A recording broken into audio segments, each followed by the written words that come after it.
tenemos la suerte de esta dualidad, de esta hibridad, ¿no? Así se le llama ahora, la cosa híbrida, donde bueno, presencial y virtual. Así que eso también multiplica y estamos felices de que así sea la posibilidad de personas. Así que bueno, agradecer a Rafael, a Eduardo, la presencia, y bueno, y bueno, los invito a lo más importante, que es a escucharlos a ellos. Muchas gracias.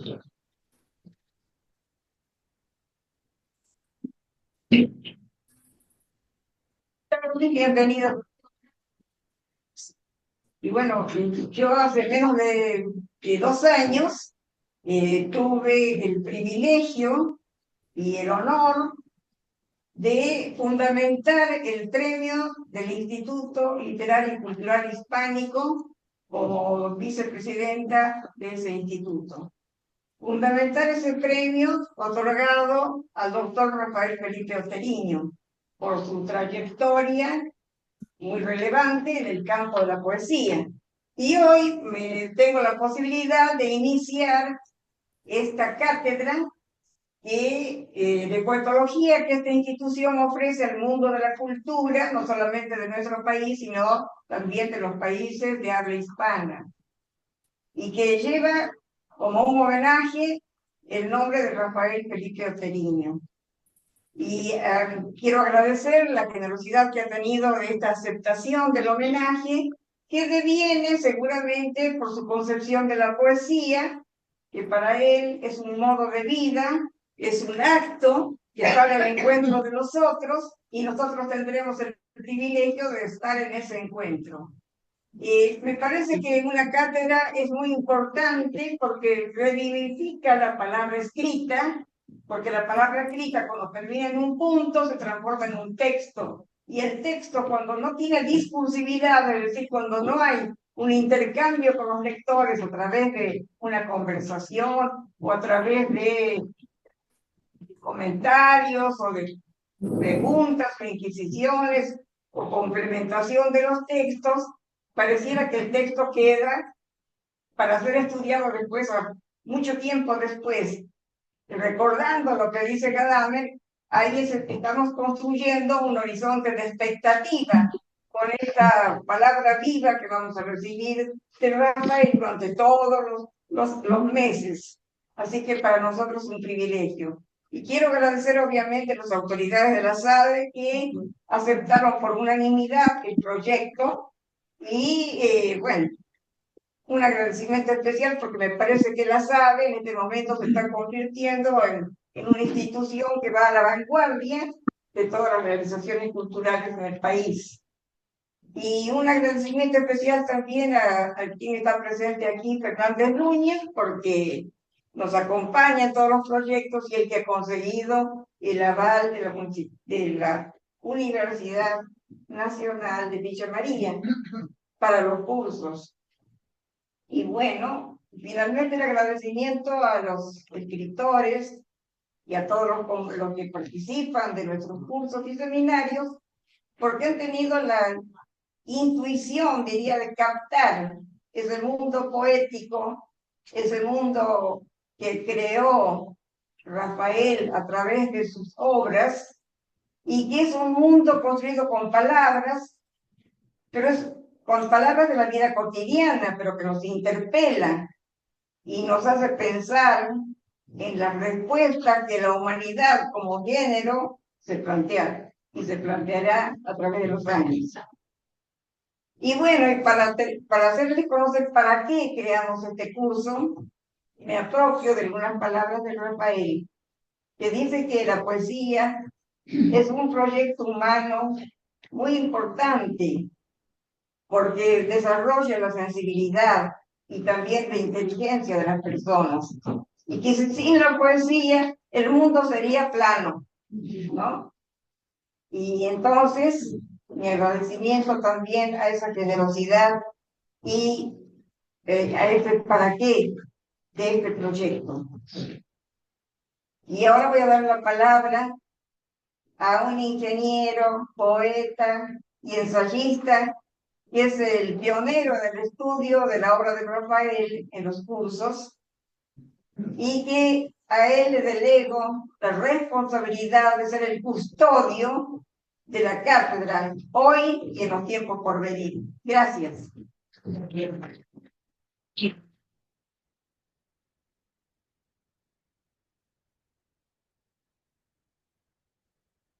Bueno, gracias, Berta. También yo quiero agradecer a las autoridades de la SADE por facilitarnos este espacio y por haber impulsado la cátedra que hoy inauguramos. Y bueno, los que leemos poesía, sabemos que hay poetas que nunca alcanzan a interesarnos y otros poetas cuya obra despierta nuestro interés. Dentro de este segundo grupo, hay poetas que nos deslumbraron en algún momento, pero cuyo fulgor se fue atenuando con el tiempo. Y hay otro, dentro de este grupo, hay un pequeño conjunto selecto cuya obra nos acompaña toda la vida. Para mí, y para muchos de los que estamos aquí hoy, en presencia o virtualmente, la obra de Rafael Felipe Oteriño es esa compañía permanente y al mismo tiempo enriquecedora. Berta me ha pedido que justifique el título del ensayo que le dediqué a la obra de Rafael Felipe Oteriño, que es leer a Rafael Felipe Oteriño para volver a sentirse humano. Y en esta época de acelerados cambios sociales y tecnológicos, en los que la velocidad es percibida como una virtud, la intimidad se ha vuelto espectáculo, y la robotización está a la vuelta de la esquina y asoma como algo que va a ser integrante de nuestra vida. La obra de Rafael Felipe Oteriño, voy a citar una parte muy breve del ensayo. La obra de leer la obra de Rafael Felipe Oteriño, decía, es vincularse con lo que nos ha caracterizado y distinguido como especie. Es conectarse con emociones, con recuerdos, con asociaciones y reflexionar a partir de esa conexión. Por eso el subtítulo de este ensayo, como podremos concluir a lo largo de su desarrollo, leer su obra es volver a sentirse humano.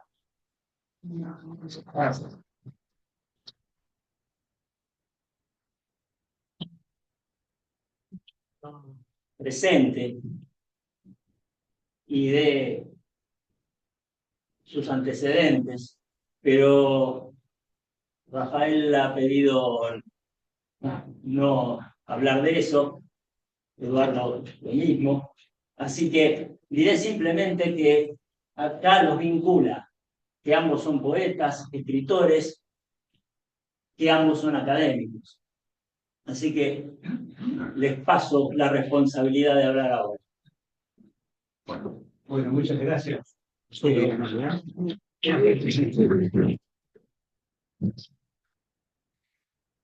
A los dueños de casa por brindarnos este lugar, a Berta y Osvaldo, a ustedes que en un día tan particular han venido. Quiero decir que me acompaña Eduardo Álvarez Tuñón, porque él dirige la colección en la que se editó esta antología personal. Fue un proyecto, no dirigís la colección solo, Pero con varios sanpaolesi, y son varias las antologías personales.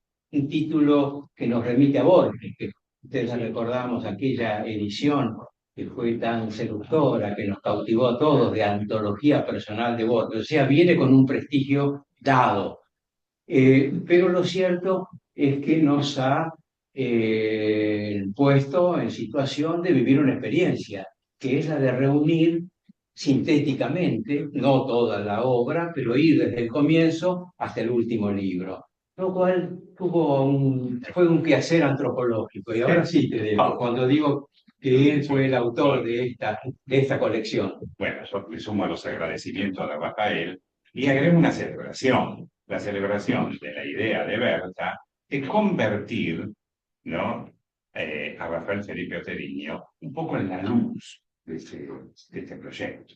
Por varias razones. Primero porque Rafael Felipe Oteriño, con una amistad de más de 40 años, es un poeta inmenso. Pero aparte de ser un poeta inmenso, tiene, lo cual es extraño, y no es tan común en los poetas, una meditación sobre la poesía. Es decir, ha meditado sobre la poesía, ha escrito libros sobre la poesía, que por supuesto aconsejo leer. Entonces tenemos un poeta, un creador, que a su vez tiene elementos teóricos sobre la poesía. En el año 2012, fuimos convocados con Mario Sampaolesi, el poeta Mario Sampaolesi, en Pie de Igualdad, por la editorial que recién salía, Libros del Zorzal, para dirigir una colección de poesía con máxima libertad. Y con las características, y esto es extraordinario, ¿no?, de una editorial comercial. Es decir, es la sección de poesía de una editorial comercial. No es una editorial de poesía a las cuales estamos habituados. Nosotros pensamos al principio que esto, como todo lo vinculado a la poesía, estaba llamado a desaparecer en el tiempo. Es decir, más en la Argentina de tanta crisis. Es decir, nos parece. Pero hoy tenemos 14 títulos. Cuando vimos que esto tenía cierto viso de eternidad, se nos ocurrió reflotar las antologías personales. Que debo reconocer algo, no es una idea nuestra. Y tampoco es una idea de Borges, esto lo debo decir con mucha honestidad, era una idea de Victorio Ocampo. Victorio Ocampo, la editorial Sur, dijo a los escritores que ya tienen una trayectoria, vamos a convocarlos a ser ellos mismos sus antólogos, escriban su prólogo y hagan su antología. Y el primero que convocó, obviamente, Victorio Ocampo, fue a Borges. Y al segundo fue a Ricardo Molinari. Pero Ricardo Molinari, que era un hombre particular, era un hombre distinto, Ricardo Molinari rechazó el título Antología Personal y le puso el título Un día el tiempo las nubes. Un día el tiempo las nubes. Victorio Ocampo no lo logró convencer y así salió la primera antología personal y esta de Molinari. Cuando le plantean la idea a Borges, Borges enseguida se seduce con ser su propio antólogo y dice una cosa bastante extraordinaria, como son muchas de las cosas que decía Borges. ¿Qué es lo que dice Borges? Dice, bueno, esto me da la oportunidad de hacer un poema hecho de poemas y de mis textos. Por lo tanto, voy a tomar mis textos como si fueran versos y que la antología sea leída como un poema. Esto Victorio Ocampo lo aplaudió, pero le trajo un problema a Victorio Ocampo, que fue que Borges no la quiso hacer cronológica. Entonces empezaba con un poema que había escrito hacía 3 meses, otro que había publicado en 1922, y así armó esa antología del sur. Con un prólogo donde dice, bueno, el tiempo es el antólogo. Pero nosotros buscamos poetas que ya tuvieran la trayectoria y ahí convocamos a Felipe Oteriño, que no podía faltar, porque no podía haber una antología, una iniciación de una colección de poesía con una antología personal con poetas con trayectoria que no estuviera Rafael, y a él sí hicimos la propuesta que Rafael hizo esta antología extraordinaria, que también puede ser leída con un poema, pero tiene algo que a mí me parece muy particular, que la diferencia de otras antologías, que es la madurez poética constante de Oteriño desde el primer libro hasta el último. Es decir, hay como una concepción de la poesía que se mantiene. Y yo, si alguien conozco la trayectoria de Oteniyi, porque somos amigos de 40 años, pero si lo tuviera que leer con un lector que no va buscando cronología, no podría decir cuál es el poema escrito. Es decir, no existe evolución. Y esto es interesante en poesía, porque la poesía no es absolutamente pareja. El nivel de Oteniyi ha sido desde el primer libro hasta el último. Puede haber habido, como hay en todos los escritores, subjetividades que nos llevan a preferir alguna época que otra, pero no existe el caso de Rafael. La antología ha tenido en nuestra editorial un efecto multiplicador extraordinario, porque debo decir que es nuestro bestseller. Es decir, la antología personal de Rafael es el libro de poesía que el Zorzal más ha vendido. El Zorzal hace de todos los libros el mismo número de ejemplares. Y este es el ejemplar que más se ha vendido. Y esto nos causa una alegría de distinto orden, una alegría menor que la alegría comercial de que hemos vendido un libro de poesía muchísimo más de lo esperado en poquísimo tiempo. Y por otro lado, habla de cierta seducción del libro y cierta maduración del lector de poesía que lo compra. Y este libro, me parece a mí, y lo digo sin soberbio, sin vanidad, o me gustaría a mí, que llevara en sí el posicionamiento de la poesía de Rafael en el panorama de la poesía argentina contemporánea o actual. Me gustaría que fuera un punto de referencia al lector, que situara y que fuera representativo de todos esos libros que publicó Rafael, y muchos de los cuales hoy no se consiguen o es arduo ir a buscarlo. Entonces, le agregamos ese elemento y agregamos otro elemento, ya pensando, y con esto termino, en la idea de Borges. Acá está Rafael, antólogo del Rafael. Acá está un poco sus preferencias. Y es interesante porque las preferencias sí, en esto hay evolución, están hechas desde la madurez de Rafael, ¿no? La madurez en el buen sentido de la palabra. Madurez que está presente en toda la trayectoria, pero es interesante. Rafael como antólogo de Rafael, un poco como podríamos decir Rafael por él mismo, ¿no? Rafael por él mismo. Y la suerte que va corriendo esta antología, no solo en venta, sino en relevancia, es también nuestro libro que ha sido más comentado en los premios. El libro que ha sido más comentado tuvo para mí una gran satisfacción cuando a 6 meses de aparecer, menos de 6 meses, a 5 meses de aparecer en la antología, figuraba Te invito a entrar, porque ahí está, en la Biblioteca Pública de Nueva York. Estaba la antología personal de Oteniyi en la Biblioteca Pública de Nueva York. Y esto no es solo lo importante es que había sido consultada a menos de 6 meses de su salida, 7 meses. Entonces, para la editorial y para nosotros como directores de la editorial, todo esto significa mucho y no tengo mucho más que agregar. Muchas gracias.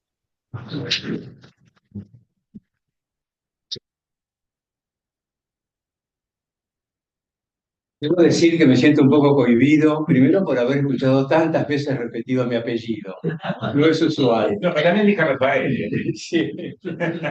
Y también por otro orden, estar mencionado en un curso que se inicia, que hoy damos comienzo, sobre poetología, o sea, palabra prestigiosa. Pero un poco traída del fondo del diccionario, porque no es una palabra diaria, de alguna manera, pero une la idea del logo, conocimiento, con poesía. O sea, en el fondo es ponernos a reflexionar, a ver qué es esto de la poesía, qué trae, qué apareja la poesía como gestión. Y de eso vamos a hablar en este curso que de alguna manera hoy vamos a dejarlo apenas señalado y después cada miércoles de la segunda semana de todo el mes hasta fin de año, iremos reflexionando sobre los distintos temas y conversando entre todos. O sea, yo propondré algunos temas, desarrollaré algunas líneas de mi experiencia con la poesía, pero por supuesto esperando el diálogo, suscitando el diálogo. Lo cierto es que, bueno, para ir redondeando un poco la idea de esta antología, sí, evidentemente es la antología hecha por mí, seleccionada por mí. El prólogo, inclusive, es un trabajo, unas reflexiones sobre la poesía, también hechas de mi cosecha. Ustedes van a ver que del el primer libro es de 1966. En ese momento yo tendría 18, 19 años. Evidentemente, no me fue fácil encontrar poemas para traerlos e incorporarlos. ¿Por qué es eso? Porque normalmente los primeros libros de uno como poeta, y acá todos somos escritores, los que estamos aquí presentes, todos sabemos que los primeros libros normalmente uno los hace con el entusiasmo, con las ganas de volcar a la palabra escrita nuestras intuiciones, nuestros deseos de algo más que no está en la vida diaria, pero también lo hacemos a través de un lenguaje de alguna manera prestado, el lenguaje de nuestras lecturas. Hasta que, y bueno, toda una vida puede llevar, o a veces se produce antes, en los segundos, terceros, quintos libros, cuando uno va encontrando, va alcanzando la palabra propia, o sea, la voz propia, la famosa voz propia que tiene tanto correlación con aquello de la muerte propia, de la que hablaba Rilke. O sea, uno tiene que ser merecedor como poeta de esa voz propia y que en términos existenciales, ontológicos, Rilke lo categorizaba en la idea de la muerte propia. En el fondo eso sería, o sea, llegar a una unidad en la que uno pueda bajar una línea que sea original. Es difícil ser original, pero se comienza, ¿cómo se comienza? Y se comienza a partir de las admiraciones que a uno lo llevan a escribir.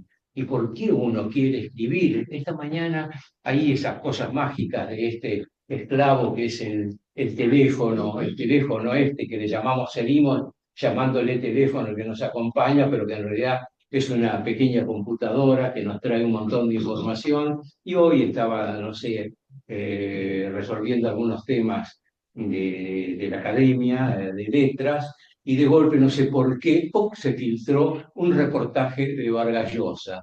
Y de golpe lo vi, qué atractivo es esto que está diciendo Vargas Llosa. Parece que me está acompañando en lo que voy a tener a las 5:30 de la tarde. Porque él hablaba que se escribe desde una insatisfacción.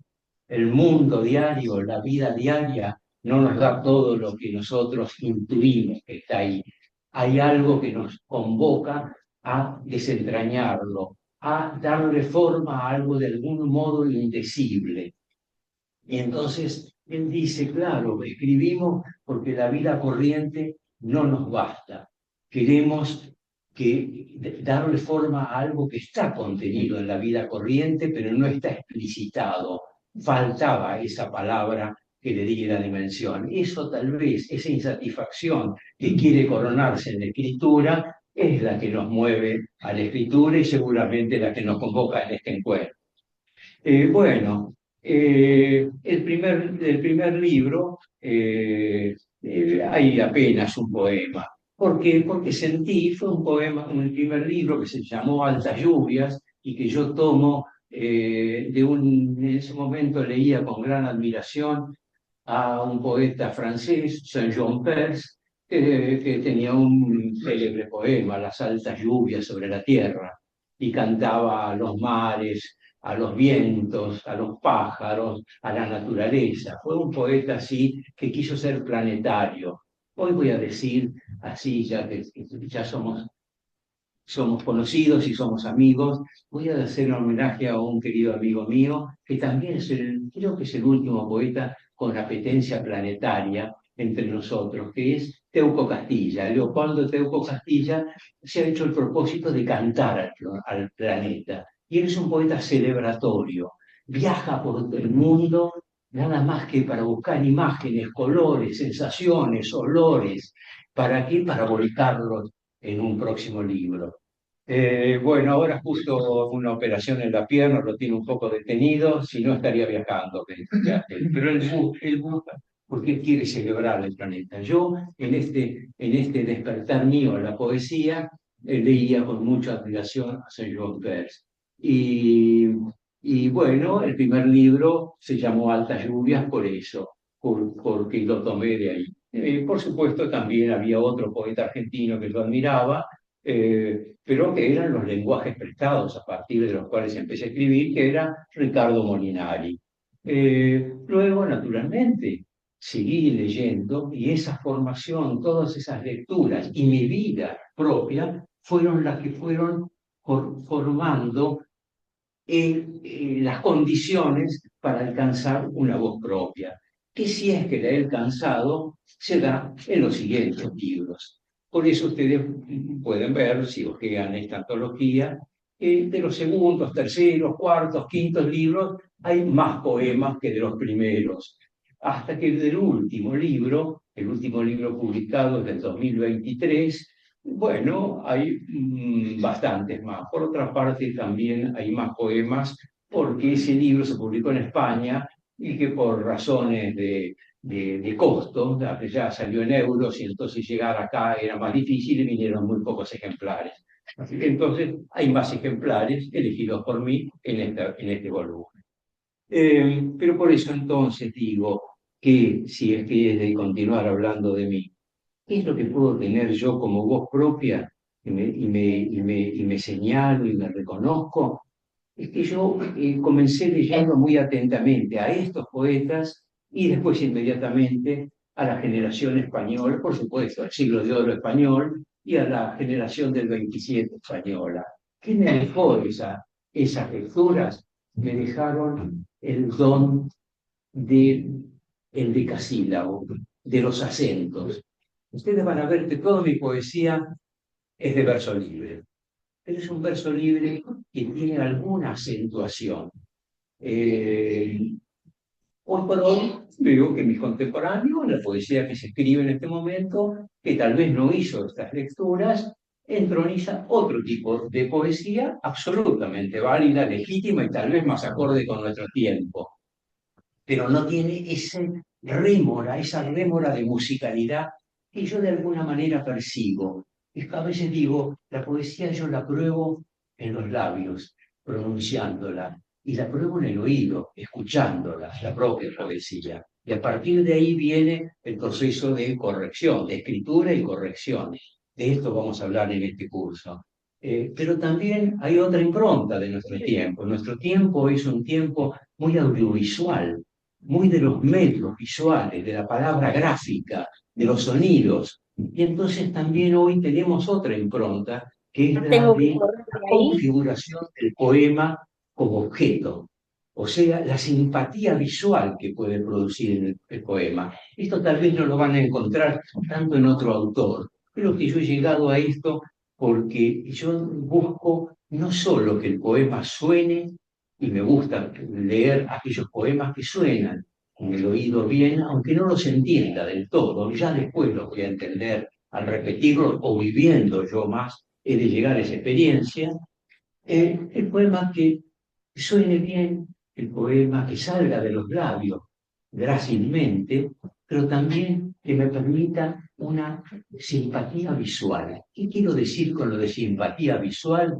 Es que gráficamente el poema esté compuesto de alguna manera seductora.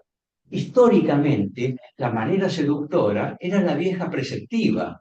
Las odas eran odas, las liras eran liras, los sonetos eran sonetos, y ya entrábamos sabiendo que eso era poesía. Pero hoy practicamos el verso libre y no es el verso libre un amontonamiento de palabras así nomás casuales. No, el verso libre tiene sus reglas bien estrictas y bien difíciles. Esto lo señaló Eliot casualmente, que el verso libre plantea otras dificultades, que son casualmente las de su armado, que funcione también con su contrición. Y bueno, todo esto se gusta, se disfruta y se aprende. Entonces vamos a ver, vamos a hacer un recorrido en este curso. O sea que si le buscáramos un título genérico como primera aproximación a lo que vamos a hablar en estos miércoles que van a ser los segundos miércoles de cada mes a las 5:30 de la tarde, o sea, las cocinas del escritor. Si a ustedes les parece, eso puede ser un subtítulo. Yo sé que la palabra poetología un poco me conmueve porque tiene un prestigio impresionante. En la academia me han dicho, está muy bien, me dice, pero lo ven como solemne. Y a mí un poco me asusta el venir con esta impetuosidad de decir que voy a estar en un curso de poetología, ¿no? O sea, decir que vamos a hablar de la cocina del escritor, y más, de las cocinas del escritor, porque los modos de acceso y las escrituras son múltiples, y cada uno está inventando el propio. O sea que no hay algo canónico para cumplir de una vez para siempre. Casualmente, la poesía es la expresión de la libertad, el ejercicio de la libertad. Cada poema es un desafío libre. ¿Para qué? Para entender este mundo cambiante. Lo que hay, lo que tenemos nosotros es eso. Nosotros cambiamos con el tiempo y el mundo cambia y el lenguaje cambia y el modo de interpretar este mundo cambiante y esta realidad también cambiante y este pensamiento cambiante es casualmente con un verso que se pueda adaptar y que pueda expresarlo. Este es nuestro desafío. Ahí está nuestra impotencia, también nuestra dificultad y nuestro gran desafío, insisto, nuestro gran desafío, las cocinas del escritor. Como primera aproximación, yo les diría que ahora, después de, bueno, qué sé yo, qué cantidad de libros, 12 o 13 libros, yo comprendo que en casi todos, y sobre todo en los últimos, yo siempre comencé con un imaginario. Le puede llamar imaginario o le podría llamar motivo o tropo desencadenante, que es el que me lleva a escribir.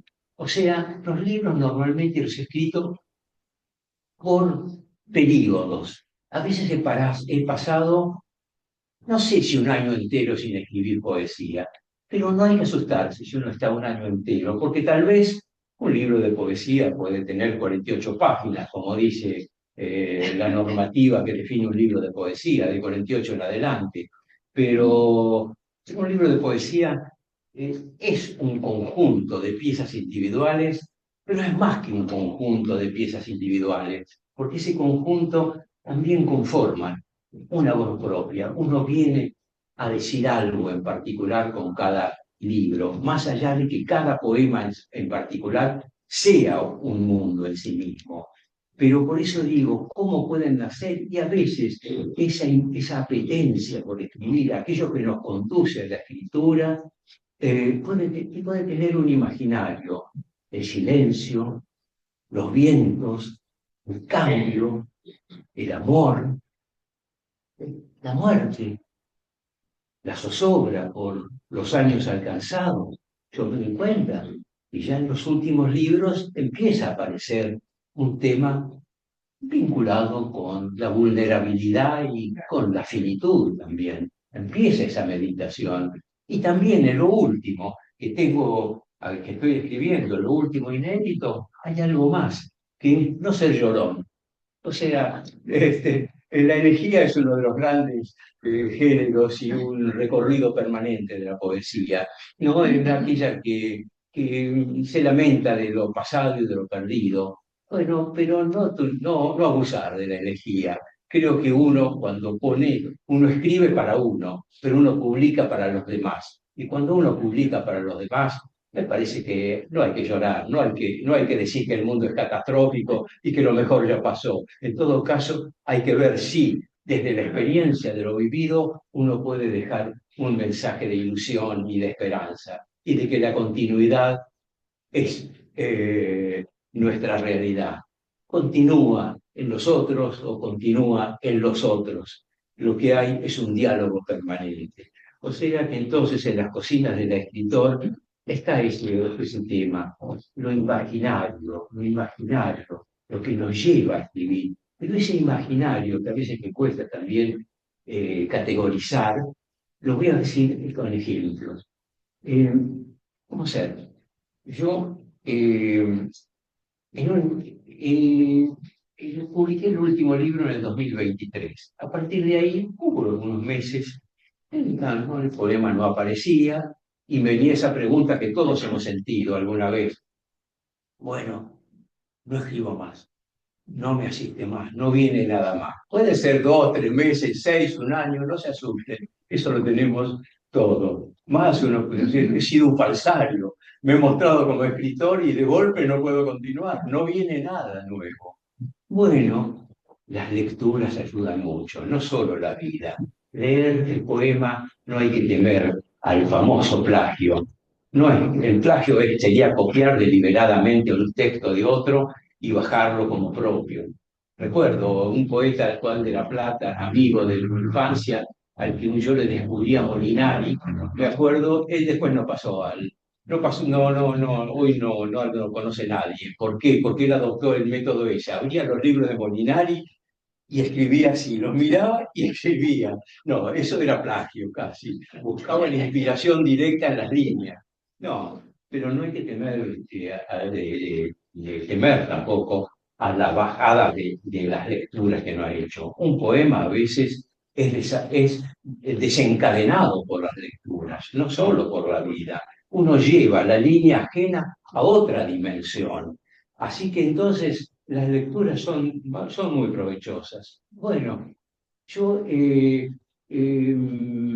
descubrí tardíamente, a partir de que tuvo el premio Cervantes, un poeta catalán que se llama Joan Margarit. Este poeta me di cuenta que me hubiera encantado haberlo conocido. Yo llegué a Madrid cuando justo le daban el premio Cervantes y estábamos muy próximos porque ahí a los jurados cuando lo discernían. Yo comprendí, qué curioso. Esto fue en el 2020, 2022, por ahí, un poquito antes tal vez. Y yo digo, qué curioso, mi generación no lo leyó. Todos los miembros de mi generación no hablaron de Joan Margaret. Cuando empecé a leerlo, me dije, pero este hombre me atrae mucho. Era una especie de Giannuzzi español.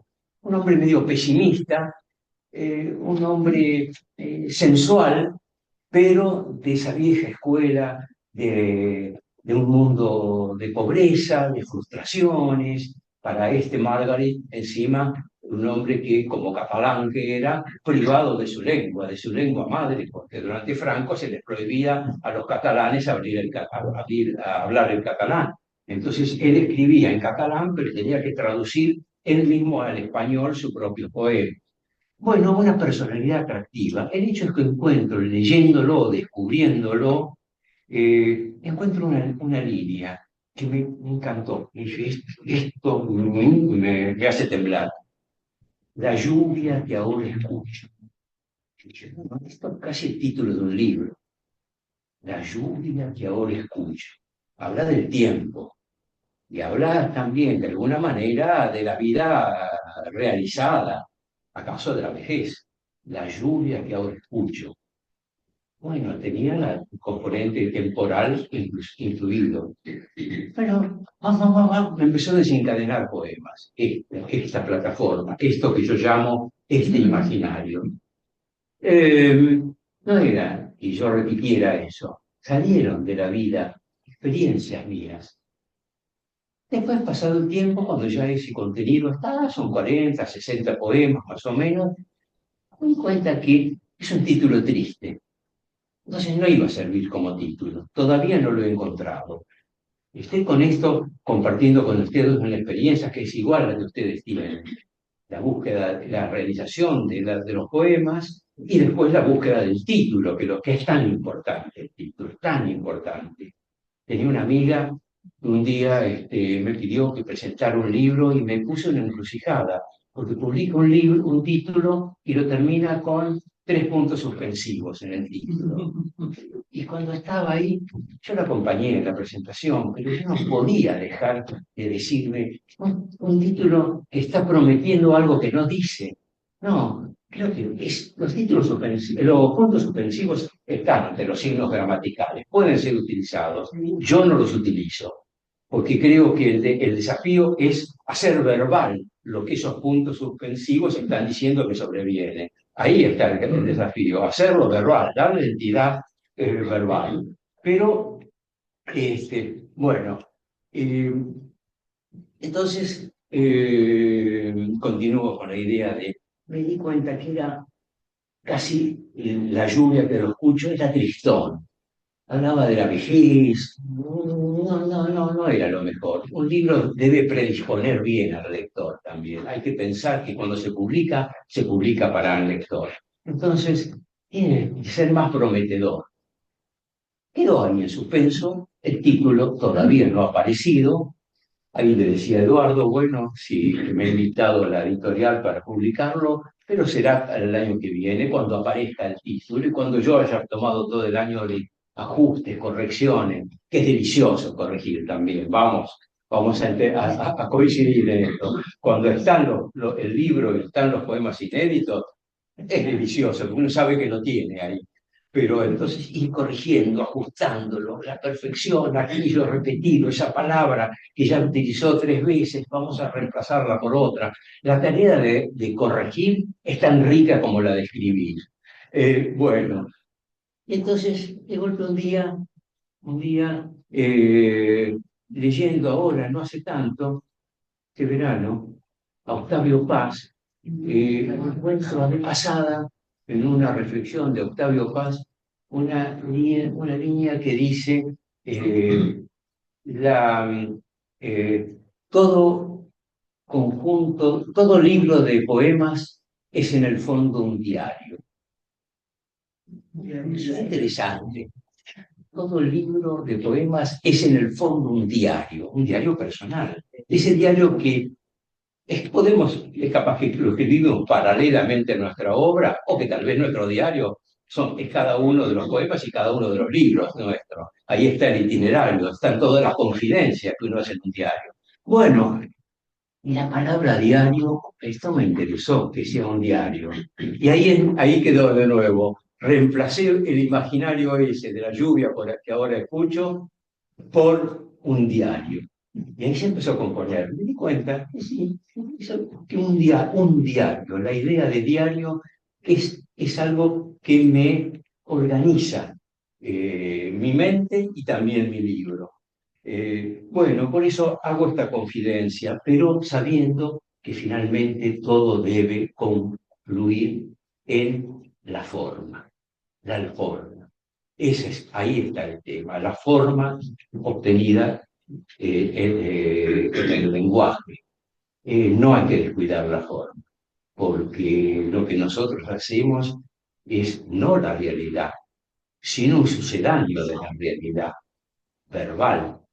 Si fuéramos a los epistemólogos o si fuéramos a Blanchot, nos diría, o a Mallarmé más remotamente, es que con las palabras nunca alcanzamos la realidad. La realidad quedó afuera, pero ganamos un acontecimiento que fue la nueva realidad del lenguaje, inventada en el lenguaje. Y de ahí yo extraigo que el poema lo que hace, y cada libro lo que hace es ensanchar la realidad, queriendo hablar de esa realidad que está ahí afuera, de los sentimientos, de las pasiones, de la descripción, de todos esos temas.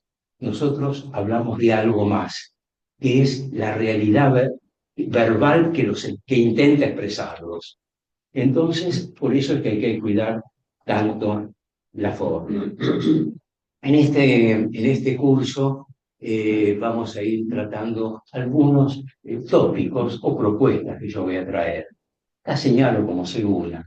Voy a traer algún día un análisis para que leamos juntos.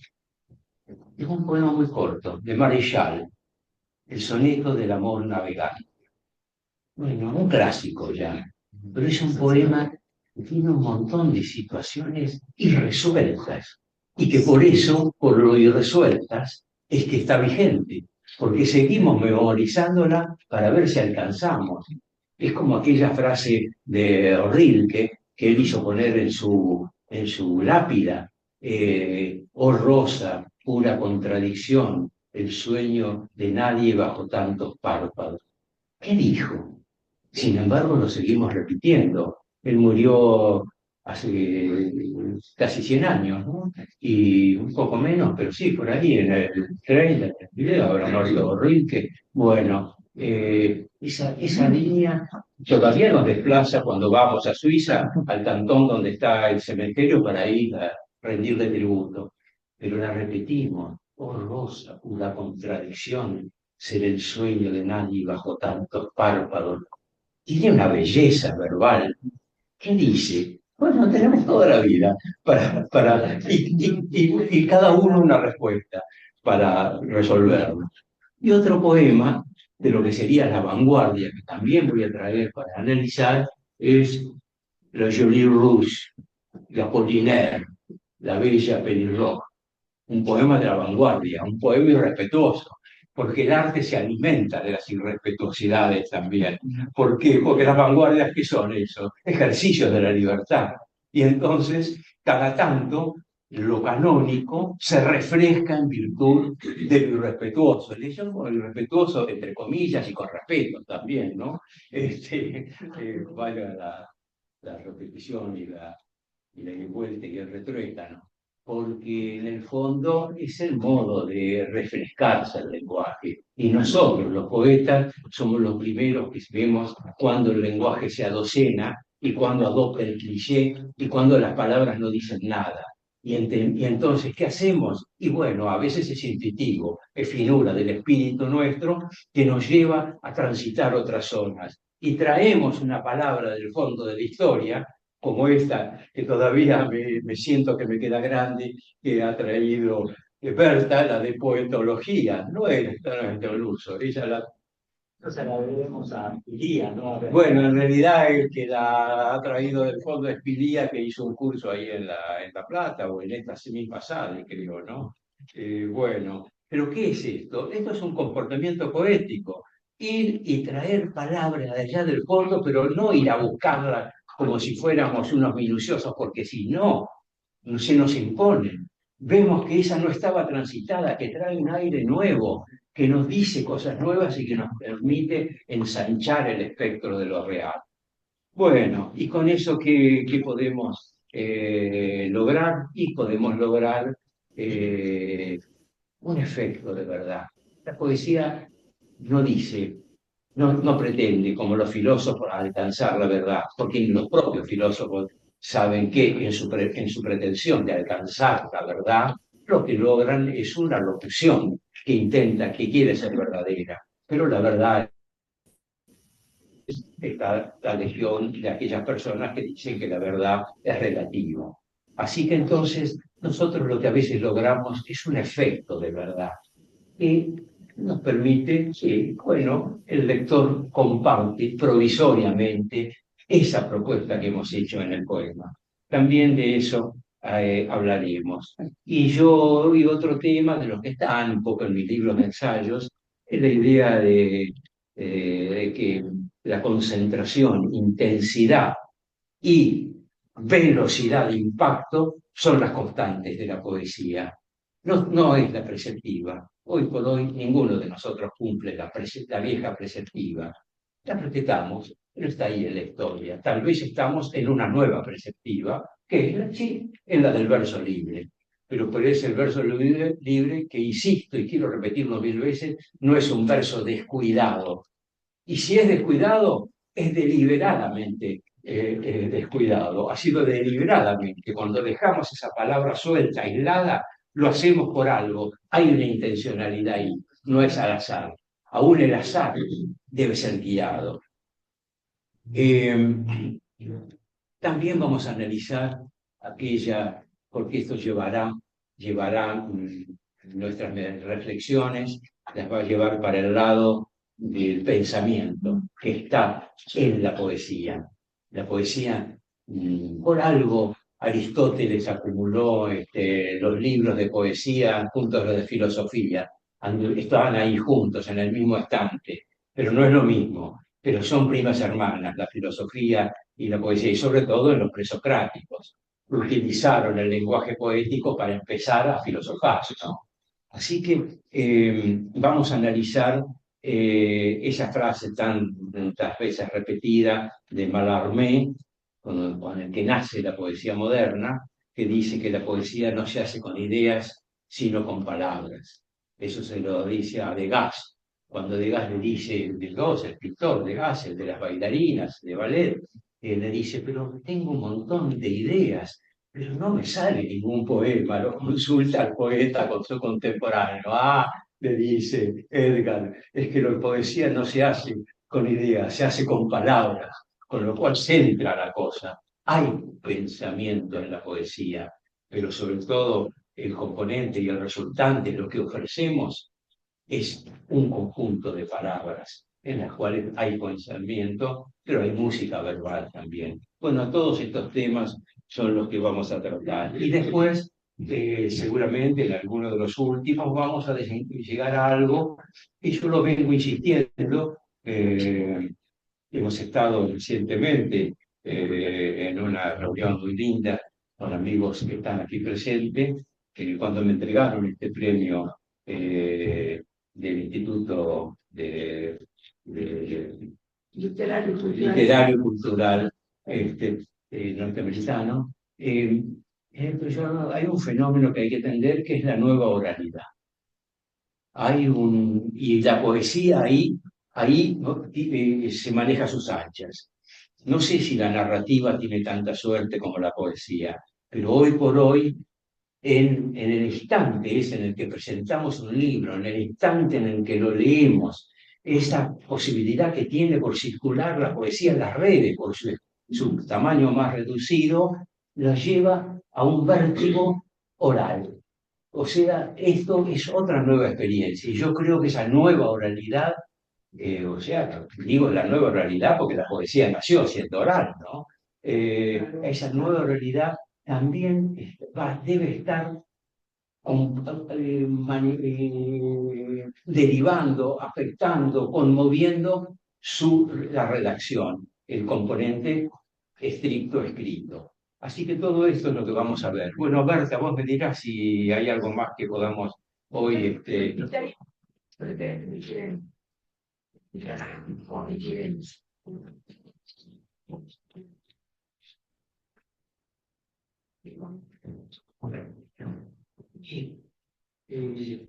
Quería preguntarle qué libro recomienda, ¿no? O sea, qué libro para estas clases próximas. Pensar en la poesía y después aquí, por ejemplo, Francisco Memeriño. ¿Cómo? ¿Qué libro me recomendaría? Yo soy poco de lector. Sí. Y me gustaría acudir a otras reuniones para para estar más a tono con lo que habla. ¿Qué autor recomendaría? Usted recomendó a Merique, por ejemplo, era el más fuerte, a Merique. No sé quién es Meriño. Perdón, Francisco López Merino. Bueno, yo no lo mencioné, pero Francisco López Merino es un poeta de La Plata, pero que no teorizó sobre la poesía. Es un poeta de La Plata muy reconocido como el poeta platense, porque tuvo un hecho azaroso, se suicidó a los 24 años y nunca hasta hoy el tema se aclaró. ¿Por qué fue? Porque era de una familia acomodada, socialmente bien, tanto que estaba en una reunión en el Jockey de La Plata, y él estaba en la reunión social y en un momento se levantó como para ir al baño, al toilet, y se miró al espejo y había llevado un revólver y se pegó un tiro mirándose al espejo. Y eso no quedó nunca aclarado, es un mito platense, el suicidio. Este hombre había nacido en 1904 y se suicidó en el año 28. Y hoy por hoy siempre se señala, entre los poetas de la ciudad de La Plata, que soy platense, primero que fue a vivir Almafuerte, no era platense, pero vivió en La Plata, y después la figura de López Merino, y bueno, es una ciudad de poetas, ¿no? Pero en cuanto a los libros de teoría sobre la poesía, o que pueden servir para ir entrando a la reflexión, bueno, hay un libro canónico sobre la poesía y los poetas de Eliot, el poeta inglés. Pero yo creo que cada uno tiene que hacer su propio recorrido a partir de un libro. Hay que mirar, porque un libro remite a otro siempre. ¿Qué autores cita este autor? Y uno va, hay que leer el pie de página. Al pie de página a veces está esa cita que nos permite ir a otro autor. Yo les podría decir, hay un poeta poetas que a mí lo siento como compañeros de reflexión sobre la poesía. Yo tengo 3 libros sobre reflexiones acerca de la poesía y yo lo cito ahí. Por supuesto, cito a Eliot, pero Wallace Stevens, poeta norteamericano, pero también siendo más compañeros de viaje a un poeta como Joseph Brodsky, Estimados, un poeta muchísimas gracias, ruso, compañeros. fue un premio Nobel, por otra parte, pero muy atractivo, premio Nobel de los años 90, 97, por ahí, murió muy joven, está enterrado, pidió ser enterrado, es ruso, pero pidió ser enterrado en el cementerio de Venecia, porque admiraba como la suma belleza la ciudad de Venecia, y este poeta tiene varios libros, 2 o 3 libros de ensayos que para mí son de una reflexión acerca de la poesía maravillosa. Ese autor me llevó a otro, Seymour Hinney, también premio Nobel, que tiene 2 o 3 libros sobre ensayos sobre la poesía, que son pero exquisitos realmente. Y esos libros van llevando a uno a otro, a otro. Sí. El propósito es estudiar la poesía y las reflexiones sobre poesía de Rafael Felipe Aterito.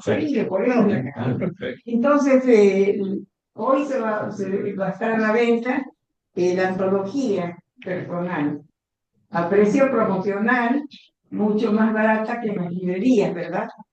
Y bueno, en las clases siguientes se va a traer, me voy a encargar de traer los libros de reflexión, que son 3. Una conversación infinita, la continuidad de la poesía y pensar la poesía, que son 3 libros de reflexión que yo los tomo como lo mejor que he leído hasta el momento sobre reflexión de la poesía. Yo cuando llegué les voy a decir en confianza, digo, acá está Berta, que ha hecho, me ha inventado como escritor, porque por ese cariño que nos tenemos recíproco, ella habla superlativamente de mí, pero no le crean todo. Júguenme por las imperfecciones que deslizo aquí. Estudia tu obra. Bueno. Es el que más se preocupa de difundir tu obra. Así que toda la obra de Rafael va a estar en mis manos, a precio promocional, en las clases sucesivas. Que llega, y seguramente el que es poeta apenas que empieza a ser poeta, entre comillas, va a llegar a ser un gran poeta si es que lee y reflexiona y revive todo ese pensamiento de Rafael Ortega. Ya. Bueno, y para cerrar un poco mi perorata,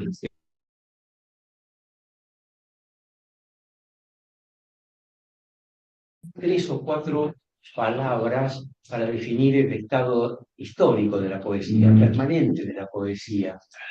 Es la poesía constante, casi puedo decir técnicas. La poesía canta, cuenta, dramatiza y diseña.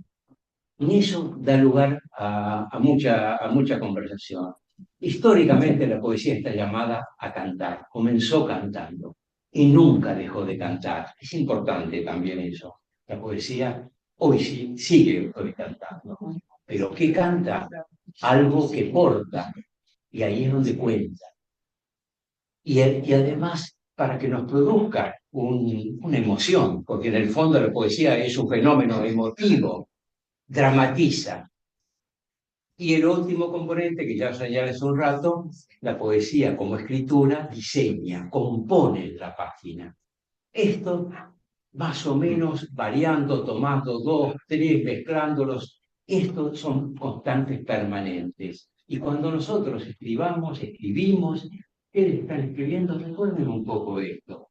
No se olviden de cantar, no se olviden de contar, hagan esa crispación para dramatizar la intensidad emotiva y no se olviden de componer simpáticamente el poema en la página, porque ahí es la primera aproximación que tiene el lector. El lector no los tiene a ustedes, tiene la página de ustedes y hay que entrar por los ojos, hay que seducir. Los platos ricos entran por los ojos, normalmente. El poema debe entrar por los ojos. ¿Y cómo entra? Primero con el libro, la tapa. Hay que cuidar las tapas. El título, el primer poema, el último, porque el lector a veces comienza por el primero y se va al último. Y algo más que lo aprendí de un poeta de La Plata, que era Gustavo García Sarabí, que un día me dijo esto y lo comparto con ustedes. Me dice, yo reviso cuando tengo todo el conjunto de poemas, cómo termina cada poema para ver si enlaza bien con el siguiente poema, que es independiente el siguiente poema, pero que no haya un paso abrupto. Cómo termina uno, cómo comienza el siguiente. Es una recomendación, pero es para observar. Uno no tiene por qué cumplirla a pie juntillas. Sí, te escucho. No, estaba pensando en esto de las formas, ¿no? Sí. De presentar simpáticamente el poema. Sí. Entiendo que se refiere justamente del modo de pensar la forma en que uno va a componer ese poema, más allá de lo que dice el poema. Exactamente, sí. El poema como cosa. Y acá Exacto. esto tampoco lo van a escuchar ustedes en otros autores. Yo he llegado a esa conclusión. Primero, el primer tema, el poema también es una cosa que está ahí. Y esa cosa no nos puede ser, no nos tiene que ser indiferente. No, también nos tiene que seducir como cosa. Porque las cosas feas, qué sé yo, normalmente seguimos de largo. O sea, nos tiene que conmover, hacernos detener. El poema, el libro como cosa. Un rato antes que pensar sobre accionar, sobre las circunstancias de la vida, sobre las palabras que dicen esas circunstancias. Claro, claro. Y bueno, cada palabra trae un mundo. O sea, es la responsabilidad de las palabras que trae y del texto que uno escribe. Pero ser consciente que cada palabra hace bajar un mundo. Y bueno, es la responsabilidad del escritor. Por eso cuando hablaban del compromiso del escritor, esto se hablaba mucho en la época del existencialismo, en los años, cuando empezamos a escribir, no, este es mucho más joven que yo. Cuando empezamos a hablar cuál es el compromiso del escritor, y se hablaba del compromiso ideológico. Ah, la ideología no es eso. El compromiso es con la palabra, el compromiso es con el lenguaje. No, mira, no es ojalá que no certamen, pero yo no quiero ser pública. Bueno, como acá me han dicho que a las 7 creo que al final Muy bien. debemos abandonar la sala.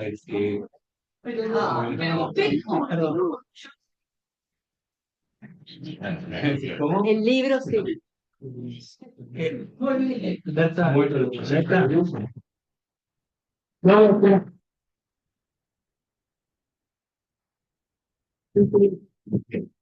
Bueno, no quería interrumpir al poeta, pero me quiero comentar algunas cositas pequeñas, ya fuera del contexto de la charla. Lo primero que se me ocurre es que vamos a trabajar mucho con el equipo para ver si cambiamos el título. A mí se me ocurre poner La cocina de Felipe Oteriño para la próxima convocatoria. No. Pero Yo diría subtítulo, Las cocinas del escritor. la cocina Subtítulo. Tercer título. Parece que lo académico. Sí. No. Además de esto es dueña Berta y Osvaldo, o sea que eso no lo modificamos. Pero sí le sumamos el lo subtítulo, podemos Las tomar cocinas como- del escritor. Y por otro lado, hoy es un día importante para la institución, por cuanto hoy inauguramos un sistema de transmisión de charlas, de las conferencias, que en realidad yo fui uno de las personas que había que convencer muchísimo, porque hemos iniciado la comunicación híbrida, que se le llama de alguna manera híbrida. Estamos transmitiendo, les comento, son datos, estamos transmitiendo, hay 60 y pico de personas ya viendo, así, que juntamente con ustedes hay 100 personas aproximadamente que han escuchado tu charla. Merece un aplauso, ¿no?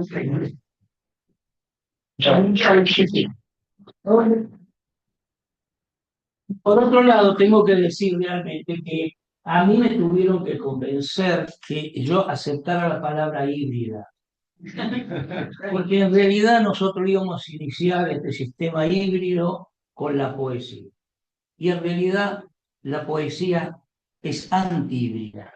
La poesía le da identidad a aquello que es híbrido. Así que bueno, para nosotros es un orgullo, nos abre unas puertas enormes, vamos llegando lentamente de dejar de ser una institución inmovilizada a una institución que ya se pueda conectar con las 85 filiales que tenemos en todo el país. Yo también quiero rescatar, y del exterior, sí, de Córdoba hay un montón, en el pueblo todos son de Córdoba, donde yo nací. Paco de María de la Paz, está ahí, ella es doctora en psicología, pero nosotros somos todo terreno, nosotros podemos estar ahí, podemos estar dando charlas, dando cosas. Así que, auspicioso inicio. Hemos tenido algún problemita con el sistema de transmisión. Ya la próxima cosa vamos a tener ya las filmaciones, el sistema va a ser diferente. Pero a mí me hubiera asustado que todo hubiera salido perfecto. Porque como siempre recuerdo un dicho italiano que me dijo una mujer, me dijo, barca storta, viaggio viaggio. En un dialecto italiano quiere decir, cuando la barca sale con problemas, el viaje después es tranquilo.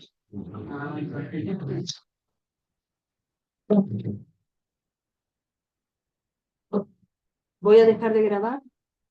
Sí, bueno, agradezco especialmente la presencia de escritores muy conocidos, premiados, que tienen el premio Gente de Letras, que tienen los premios de la SADE, digamos, de los alumnos, y muy contenta con esta convocatoria, y tienes un público de lo mejor, la flor innata de la literatura porteña que está acá presente. Y de provincia también.